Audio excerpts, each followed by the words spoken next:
Hey guys, welcome back to another episode of Reaction Time. I'm joined by my co-host Ben Visser, and we are here courtesy of our friends at Fairway. It's we're officially in the thick of it, right? Is that what you would say? The thick of it. Yeah. We're about to start Big 12 action, kind of. Well, yeah, Cal Baptist, right? Cal Baptist is Big 12. Yeah, Yep. yeah. So that is unbelievable to think and say, but yes, they are. Yeah, no, I'm excited. It's been weird. I feel like Aiden earlier asked me, like, which one was it? Southern Scuffle. He was asking me about the Southern Scuffle. He was like, isn't that a huge deal? And I took a stroll down memory lane when the Southern Scuffle canceled, like, what was it, a week or two before? Was it 2021? No. Yes, it was. It was 2021. It was the year after the COVID. Yep. Yeah, our NCAAs did not get wrestled Yep. in 2020. And then the next year, things were going relatively as normal. And then, yeah, Southern Scuffle and Midlands both decided that they weren't going to have tournaments. Yeah, and now we're back full throttle. A lot happened in this. I wish there was a name for this period of wrestling in the season. You know, no one's really in dual action. Everyone's at all the different tournaments. Iowa State didn't do anything too crazy.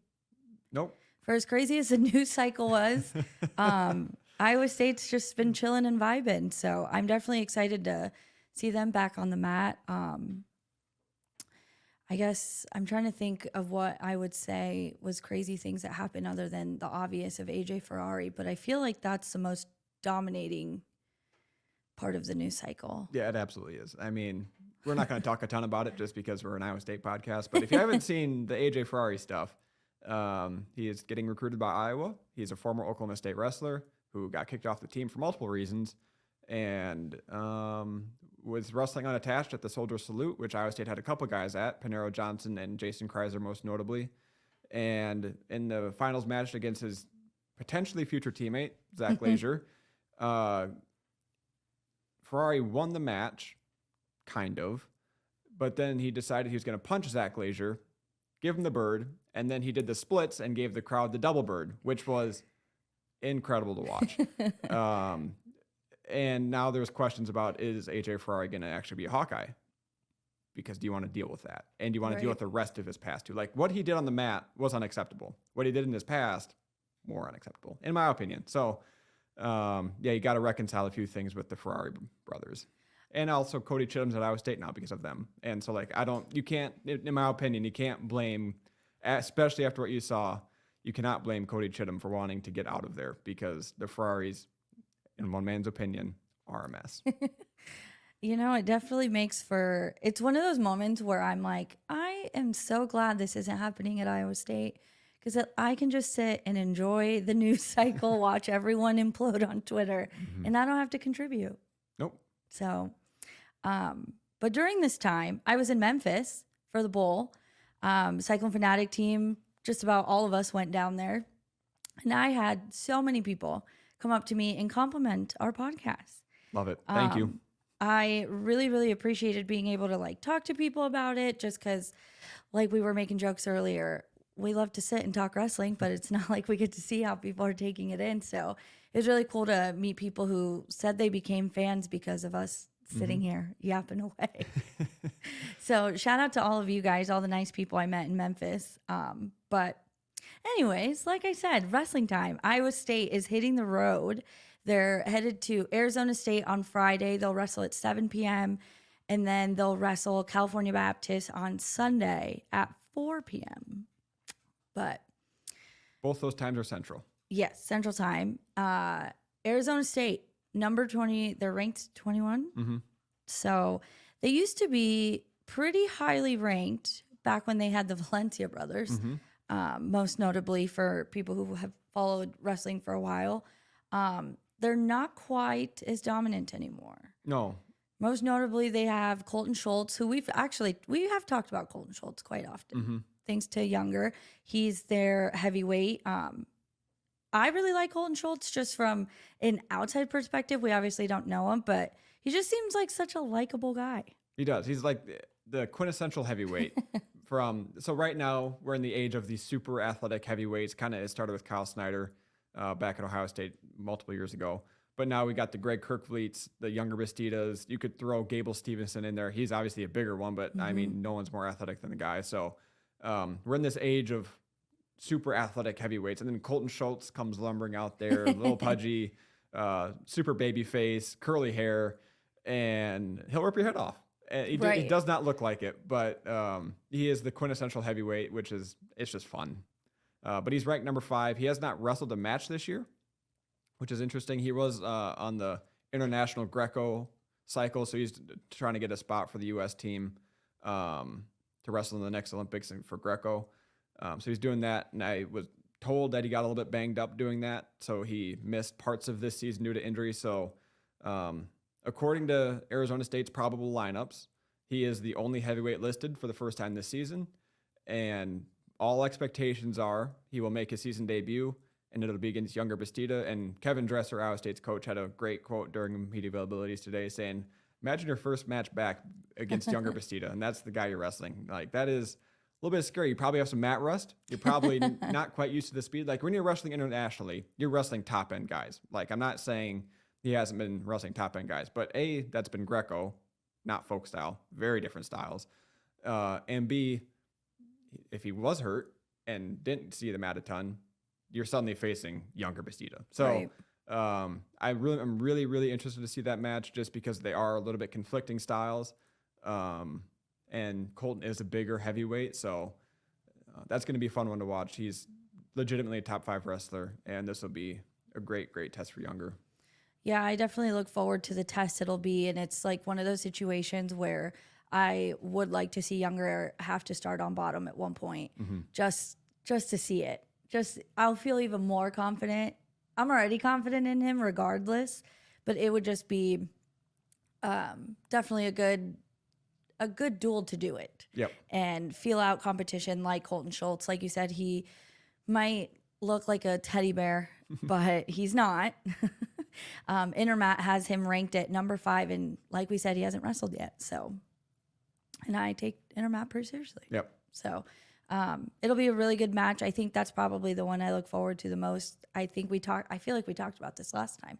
I'm excited to see Younger go up against him, just like we'll be excited when he goes up against Zach Elam come February. Yep. So, but then you also have Cody Chittum as a test. Talk about what the team said today about him. Yep. So Cody Chittum has Ja'Cory Teamer, who has been wrestling forever. And I say that because him and David Carr have wrestled. And that was back when David Carr was at 157. So the two must have been freshmen at the time because they're both still wrestling. And Teamer is in a similar vein to David Carr in that he's uber athletic. Like, he's explosive. That's what coach said. He's an explosive athlete. You got to put your hands on him. You got to slow him down. If you're letting him wrestle from space, you're going to have a really bad time. Like, he's just going to blast W off the mat, and you're going to get taken down. It's going to happen over and over and over and over again. And you lose by tech fall, which is no fun. So David said he's actually been working with and talking with Cody Chittum about how to wrestle Teamer. Just because while you are super explosive, when you are that explosive, we've seen this with Panero Johnson, when you're as explosive as these guys are, you can fatigue yourself really quick because it takes a lot of energy to get that explosiveness going. So if Chittum's able to get his hands on him, grind him down, be rock steady, picture Ian Parker. Like, just be Ian Parker. And some older Iowa State fans will appreciate that reference. Some newer fans, look up Ian Parker. Have his gas tank. Yes. And just grind him down and try to get a late takedown or two. You gotta have to have shots, right? You can't just grind on him. You have to actually get shots going, get to your offense. But then hopefully in the third period, you've got him worn down a little bit and you can start finishing some of those shots. Or, hey, if you finish some of those shots early, maybe you start to break them a little bit and get that to a major decision territory. Not expecting that. Chittum, he's had some really close matches this year, most notably Jared Franek of Iowa, who always wrestles close matches, who is the number 2 guy in the nation. And we all know Chittum was a half second away from winning that match on a late takedown. So Chittum's been really, really close to beating these top end guys. And this is one where he's either going to be right in it and give himself a real opportunity to win it, or he's going to lose by tech fall or major. Like, I don't know if I see a world where he loses by decision unless Teamer runs out of gas at the end of the match and Chittum gets a few late takedowns that way. But if Teamer is wrestling from space, Chittum's going to have a bad time of it. So that's what I want to see from Chittum. I want to see him close the gap. I want to see his hands on him at all times, pulling on the head, pushing on the head, get to his legs, threaten legs, and see if he can't wear him down, because he is explosive. If he's wrestling from space, bad time. Well, for someone like Chittum, and with his, he's young, I feel like this is a really, again, it kind of going back to like what I said about younger, there's no perfect time to be challenged than right now, right? It's the first duel back. You're about to get into some of the tougher opponents. We looked at the schedule earlier. March is not that far away. Nope. I know we have plenty of wrestling to talk about from now until then, but your opportunities here are limited. So to be able to feel out a guy like this, of this caliber, is going to be very beneficial for him, regardless if he wins or loses, because then at least he'll be able to have takeaways, right? If you kind of like when Coach says, you learn more about yourself when you lose. Yep. Not that I want him to lose. I obviously would like him to come out winning, but I think this will be a really good opportunity, and another one that I think people can definitely look forward to next to the heavyweight match. So yep. Yeah, these are definitely the two matches to watch. I mean, there are a few other potentially interesting matches. I was told today by, I'll say a source, that Richie Figueroa, whose name I'm pretty sure I just butchered, a 125 pounder who is ranked number 8 by Intermat for Arizona State, has been dinged up. So that potential Kysen Terukina match, which I just want Kysen to be consistent. That's all I want in life. Is he doesn't?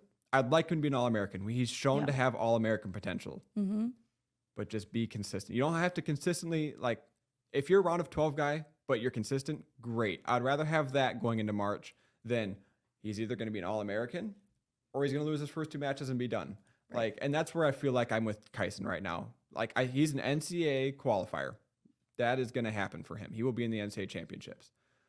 But right now, it's like, if he has a great weekend, he could be an All-American.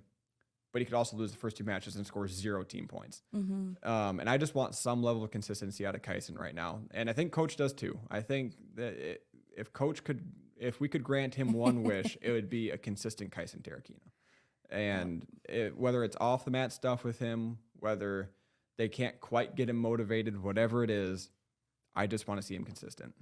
Well, I feel like you just look at the field and look how open it is. If you go back and you sit and you look up all of the results for all of the 125 matches that have been going on during this tournament season here, there's upsets left and right. And I use air quotes because all of these guys are just so kind of even with each other. There's no clear winner here. There's no Spencer Lee that is clearly the favorite for the year. Like, it is truly a wide open door for anyone who wants to take it.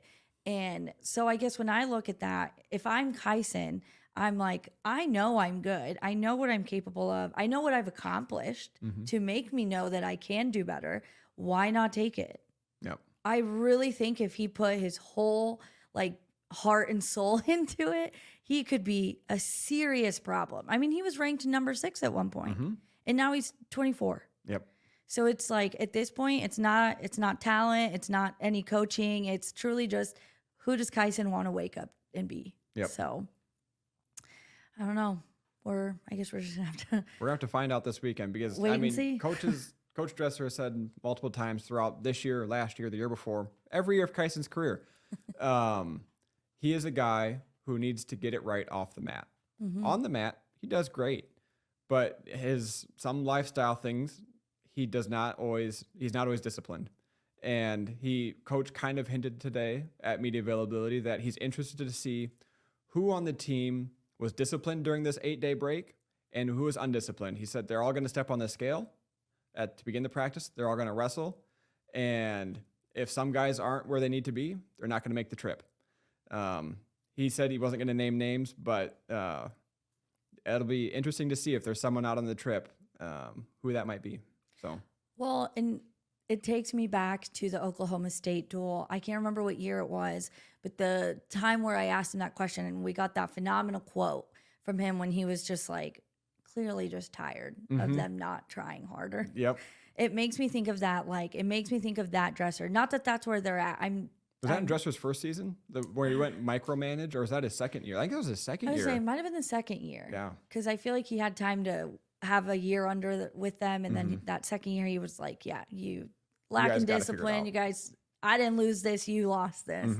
And I don't reference that to say that's where this team is. They are so far from being the team that Dresser was talking about in that moment. But Dresser has shown he's not afraid to put his foot down. You know what I mean? Like, it's like we talked about, I think the last time we kind of talked about these wrestle-offs. Sometimes it's not about being the better guy in the room. There's just going to be someone who wants it more than you. And that's exactly what I think is the situation with Kysen. It's not a talent problem. No. He's talented. We know that. He's shown it. I mean, he's been rewarded for it. He just needs to want it.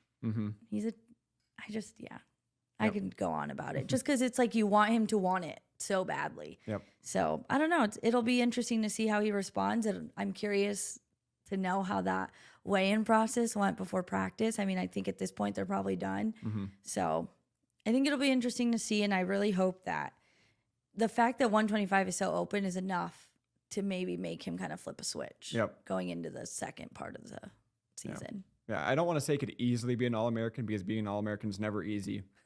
But that path is there. Right. Like, it is he wide can do open. It. Yeah. Yep.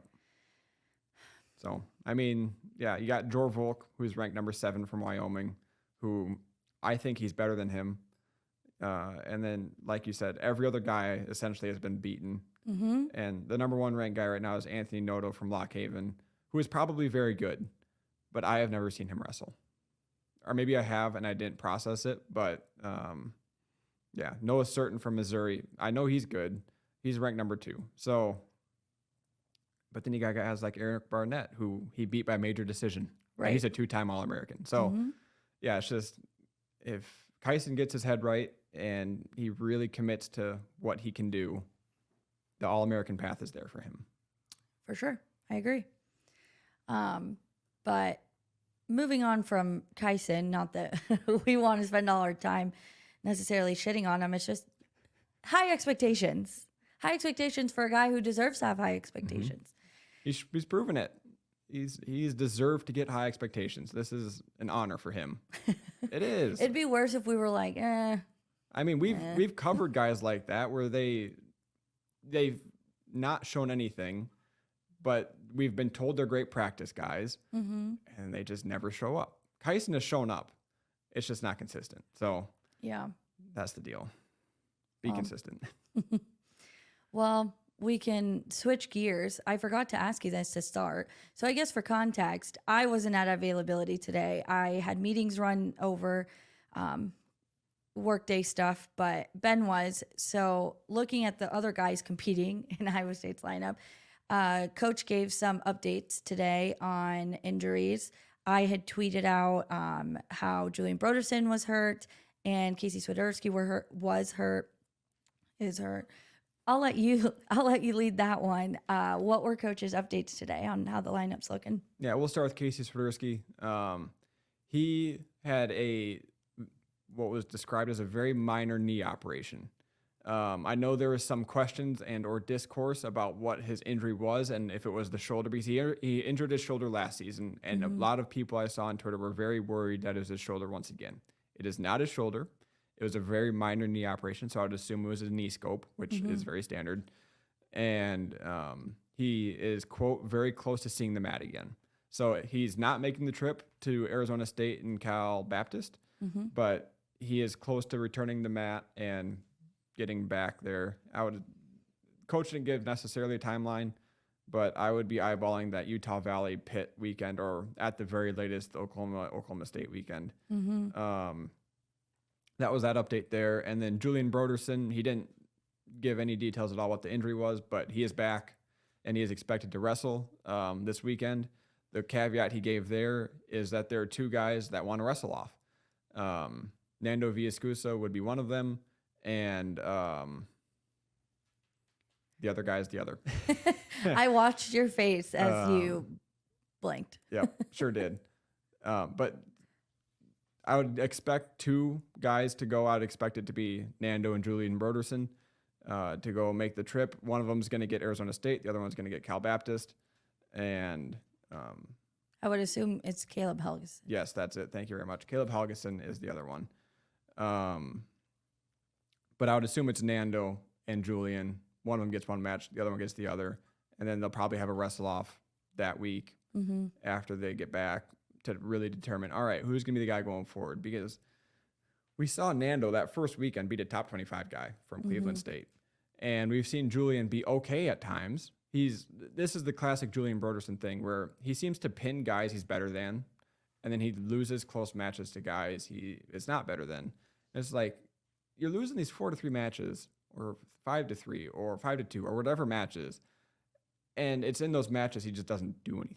And I think that's where the frustration lies with Julian Broderson is we've seen him be explosive and we've seen him beat people, and then for some reason it doesn't translate to when guys are better than him. It's like, yeah, you can try a few things, see what happens.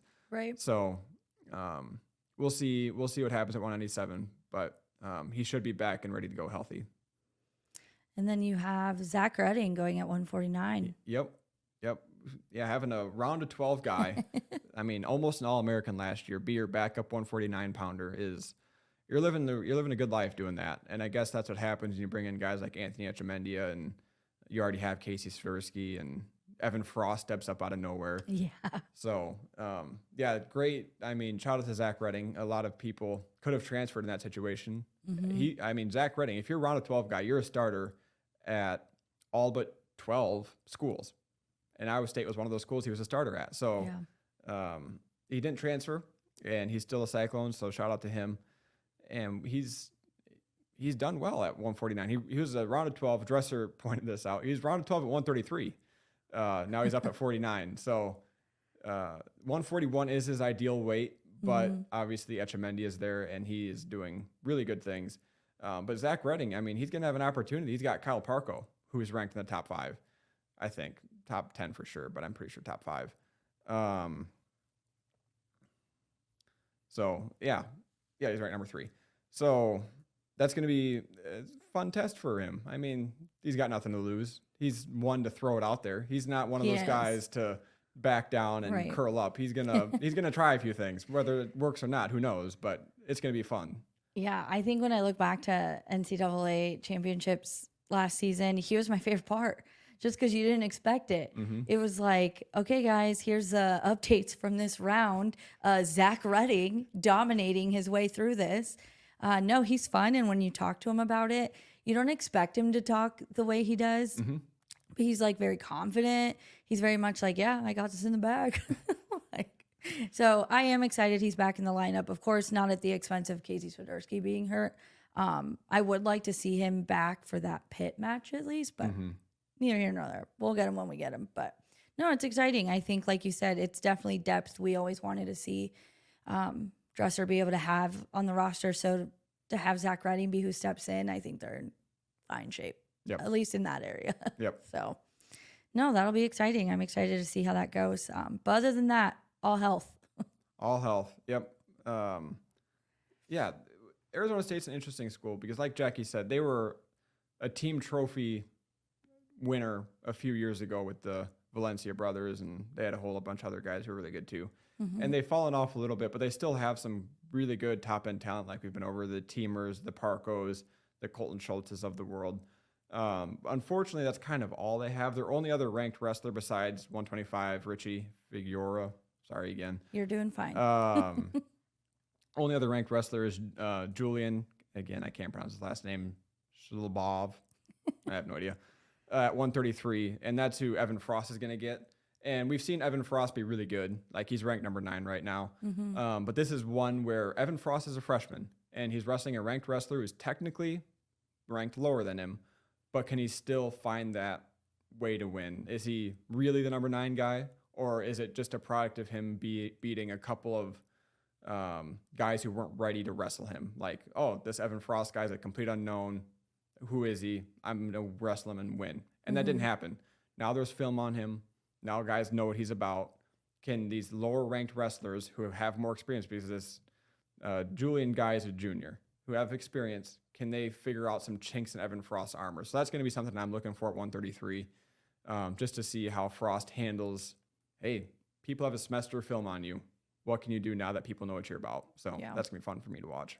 He's definitely been, like, I guess, to go back to media day, the sleeper of the room, of the lineup, because when I think of the lineup, I like to think of it like, okay, who are the guarantee wins, right? Mm-hmm. So you have David Carr, you have Younger Bastida, and then who's the mid guys? Who's the guys who can consistently show up, do what they need to do, and then you have, you know, kind of the lower of the pack. And I feel like Evan Frost has just silently been a consistent guy who scores points and wins matches and gets that, like, that extra needed win that Iowa State was going to need to win something. You know what I mean? And I think it's so interesting just because he's so quiet. I mean, he's a freshman, so it makes sense. He's very, like, quiet when we interview him, but they just seem very much like guys who kind of put their head down and grind away.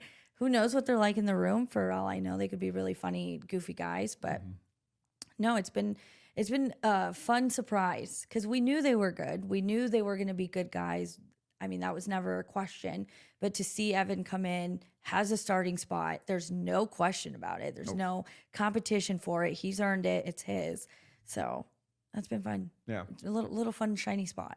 It absolutely is. And it's one that I think if you were to ask the coaches, maybe off the record, they would not have expected this because they brought in Garrett Grice. They brought in a transfer to be the guy at 133. And then Evan Frost, like, nope, that's mine. I'm going to be ranked in the top 10, and I'm going to have the potential to be an All-American. So apologies to Garrett Grice, but I'm going to be the guy, which I love that attitude, by the way. I don't technically know if that was his attitude, but it happened. So, well, I guess that's kind of like the nature of wrestling and really, I guess, sports. I'm sure other sports people what I'm trying to say is I'm sure other people who are more fans of other sports would say it's the same across the board. But I feel like in wrestling, it can truly be like a blink of an eye of you either earn it or you lost it. And it makes me think back to St. John Briggs. Oh, good old St. John. Yes. How fast you can go from being a guy who doesn't think they're going to get any mat time in a duel and suddenly you're the starter. Yep. But Evan Frost, very talented guy. Something I always wonder, just because of how much the team has told us that Evan and Jacob do everything together. They're truly the epitome of twins. They work out together, they eat together, they dress the same. They have all the same classes. Yeah, like they are always together. It truly kind of boggles my mind of how you navigate one brother being a starter and one not, right? Yeah. Like obviously they were different weights, so it's not like one beat out the other. But I'm just curious what that feels like for them because this might probably be the first time they're not. I'm sure it's the first time. I can't remember all of their full high school careers, but just something I've thought of in the back of my head when it comes to them. Yep. So, and then Iowa State wrestles Cal Baptist, Yep. and they have no ranked wrestlers. Correct. So honestly, on paper, you can assume safely Iowa State will win. Iowa State will win. I'm assuming they're going to bring an A and a half B squad, and you're going to see some of that half B squad against Cal Baptist. If there's a wrestle off at a certain weight, I could see the other guy going at that. If you have another good backup, trying to think at 165, I know they like David's backup. Let him get a match. David doesn't need to wrestle Cal Baptist. So that'll be interesting to watch. Maybe he does wrestle. Maybe they wrestle their full lineup and they win 42-0. Who knows? But yeah, Cal Baptist, technically a Big 12 school that will technically matter for rankings. I mean, or seedings when the Big 12 tournament rolls around. So maybe you do wrestle all the guys. Maybe you make sure you beat them really handily. So you are ahead of that Cal Baptist guy, which I don't know that was ever in question for any of Iowa State's guys, but make sure. So we'll see what the coaches decide to do there, but I could see them going with either direction of the full A team or what Cornell did of half a B team. Yeah. But Iowa State in that situation would not be ducking. They would just be letting other guys get experience, which is not what Cornell did. Which is not a bad thing. It's good to see other guys get reps, especially when you look at someone like David, who unfortunately is going to be leaving, right? So it's good to get some guys in there, get some action, but who knows what they're going to do. We have no idea. I feel like you said, 197, I could definitely see them flip-flopping between two of the guys, Julian and one of the others. I would, like you said, assume Nando. And then, 125, we'll have to see. Yeah. If Ethan Perriman makes the trip, we'll see. You're a big fan of Ethan Perriman, right? I've always liked him. I thought you really liked him last season. I did. I mean, you and he went out there, wrestled pretty well. I think he won that match. And then Missouri went out against Noah Certain, who I talked about earlier, ranked number 2 at 125 right now. He went out there and he threw it all out there. He lost the match. He got beat pretty bad, but you could tell he threw it out there. I was like, I like that attitude. So again, Kysen, technically the better wrestler. Will not dispute that. But absolutely. If Ethan goes out there and shows a few things and Kysen comes out flat, who knows? Yeah. Do you have any final thoughts on this weekend's action? Well, this weekend is the beginning of the end of the season, which is absolutely wild to say. March is coming up quick. I don't like that. Big 12 schedule is going to really start getting rolling here pretty quick. Obviously, Cal Baptist is technically a Big 12 school. But, we're starting to near the end here, and, man, that's crazy. So wrestling season flies by. When you're in October, it feels like, oh, we have so much time. And then suddenly, right now, it's January. I don't know how. I know. And then in 2 months, it'll be March. So crazy, crazy, crazy. Which is nuts, I'm curious to see ultimately how the lineup ends up. Like, where does it solidify, you know? Yeah. It'll be interesting. You know what I was thinking of? When I brought up just all the chaos of the tournament time, so much chaos with the AJ Ferrari stuff that we forgot that Tom Brandt, was it Tom, Aiden, or was it Terry? One of them got in a fight with Doug Schwab. They exchanged I think it was Tom. Okay. But let me double check. Okay. I was just thinking what other Big 12 schools am I excited to see? And I thought of Doug Schwab. Yep. Love Coach Schwab. Can't wait for that duel. Yep. And I was just thinking about this too, because Jackie and I are like, maybe Iowa State's lineup isn't solidified. And I could see how maybe a more casual fan might think that that's concerning. Like, how's your lineup not solidified yet? Good point. Iowa's is not solidified. Ben Keeter, their number 1 ranked recruit, the number 1 pound for pound ranked recruit in the nation, who is also a football player. Football season just got done for Iowa. He's going to be entering potentially their lineup. He'll wrestle off for the spot. It sounds like he might wrestle. They need help at heavyweight. So Iowa's lineup is still in flux. Obviously, AJ Ferrari situation as well. And then there's another example off the top of my head that was like, oh yeah, their lineup's still in flux too. But I forgot what that one was. My greater point is I would not be concerned that Iowa State doesn't have its full solidified lineup necessarily right now. Maybe it is. Maybe this is the exact lineup we see in March. But competition is good. Yeah. I will never be mad at competition in the room. So, my greater point, don't be concerned if you think Iowa State's lineup is in flux. I think that's probably a good thing. This is a little more common than I think some people think. Did you find the answer, Aiden? So the tweet just says Schwab and Brands. So you have to assume that it's probably Tom. Well, how is the hair normal or wild? That's it. It was normal looking. Okay, so that's Tom. Yeah. Yep. Well, normal-ish. Normal for the Brands brothers. Yeah. Gosh, I feel like Doug Schwab, I can't even imagine those two going at it. Like, all I can ever think of is at the UNI duel, and I think it was it a West Gym? No, it was the one where Sam Schuyler had the big win at the end, even though he says it wasn't really his win. It was Younger's win that really set the tone. But all I can think of is Schwab flying, like physically left the ground, flew across the side, his corner, while he was coaching. So a man I wouldn't want to mess with, I suppose. But no, I'm excited. I'm excited for this season. It seems so chaotic already. I'm excited to see what March looks like in terms of just all the dramatics and the chaos. It's all great, right? It's part of the sport. It's what makes wrestling so fun, is that we get a different taste of, I don't know, competitiveness. But ultimately, it comes down to who shows up in March and who's competing for a title. So I'm excited to see. I mean, I'm not wishing the season away at all, but I can't. If I could talk about Missouri every time, I would, because of how excited I am to see Iowa State and Missouri go head to head. But that's not until February 25th. So, I think we're kind of going off the rails. That's okay. That happens. I was just looking through the rankings to be like, all right, so 125 is absolutely a weight that's up in the air. I would say that 149 is a weight that's up in the air. 165 is because you got Keegan O'Toole, you got Isaac Olenijic from Oklahoma State, and then David Carr. I'm going to not put Julian Ramirez in there for reasons. And then 285 at heavyweight, I think probably could be up in the air. Obviously, Greg Kirkfleet, I think, is the heavy favorite, but I'm not going to give that title to him right now. That's fair. So I think there's a couple weights right now that are really, really fun to watch. And anything can happen in March, but I think 197 seems pretty cut and dry with Aaron Brooks. Yeah. I'd love to see Parker Kysen win for you and I at 84. Carter Storace is probably going to win at 174 for Penn State. So, there's a few weights where like, all right, yeah, probably. But there are still a lot that are like, okay, this could be a lot of fun. See, Parker Kysen's just one of those guys where I want him to have it so badly. Yep. Like, talk about a guy. I hate saying that phrase. Oh, it's such a coach thing to say. Matt Campbell. Yeah, literally. He says it every press conference. I don't think I'd have to think about Dresser's mannerisms and his. Well, he starts every answer with well. Well, and I can see his hands, his mannerisms with his hands. He's very much a hands guy. Yeah, Matt Campbell is a hands guy as well, but talk about a guy.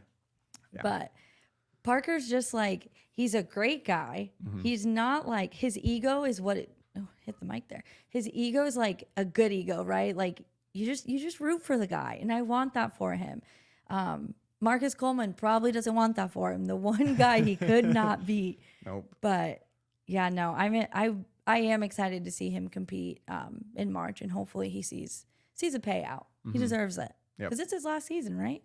No. He has one more? Yeah, I think he's a junior. Yep, he's a junior. These guys have been wrestling forever. No. Well, Ja'Cory Teamer is another great example. How is he still wrestling? People probably look at David Carr like, how is this guy still wrestling? How is this a thing? So, COVID year, redshirt year. Some guys Olympic redshirting. So, 7 years. A lot of people go to college for 7 years, Jackie. I guess. I won't lie. I graduated late, so who am I to judge? Not 7 years late, but... Any final thoughts on wrestling in general, since we've kind of just lost it? What a great sport. Those are my final thoughts. It's an awesome sport. There's always something going on. I know. There's not a boring day. Not even the off season. We had such a chaotic off season this year. And it's going to keep getting worse. I mean, Kevin Dresser said it earlier this year, where football and basketball are going to learn what an off season looks like, because we saw it in wrestling this last year. And I think football is starting to get a taste of it with all the transfer portal people, but yeah, and the $1 million QBs and all that stuff. But yeah, I mean, if you listen to Dresser, and he did a podcast over the summer, David Carr was offered 7 figures. So, and it wasn't from Iowa State, but he's still at Iowa State. So, yeah, no, wrestling offseason is also chaotic. But we're in January right now, so yeah, about to start Big 12 action. I'm excited. Yeah, can't wait to see. Can't wait to see people really hit the competition. Mm-hmm. As always, guys, thanks so much for listening. We will be back next week to recap this weekend, and God knows what else is going to go on, but we will be back. As always, thanks for listening. We want to give a huge shout out to Fairway, who continues to support us and what we do here at Cyclone Fanatics. So thanks for listening, guys.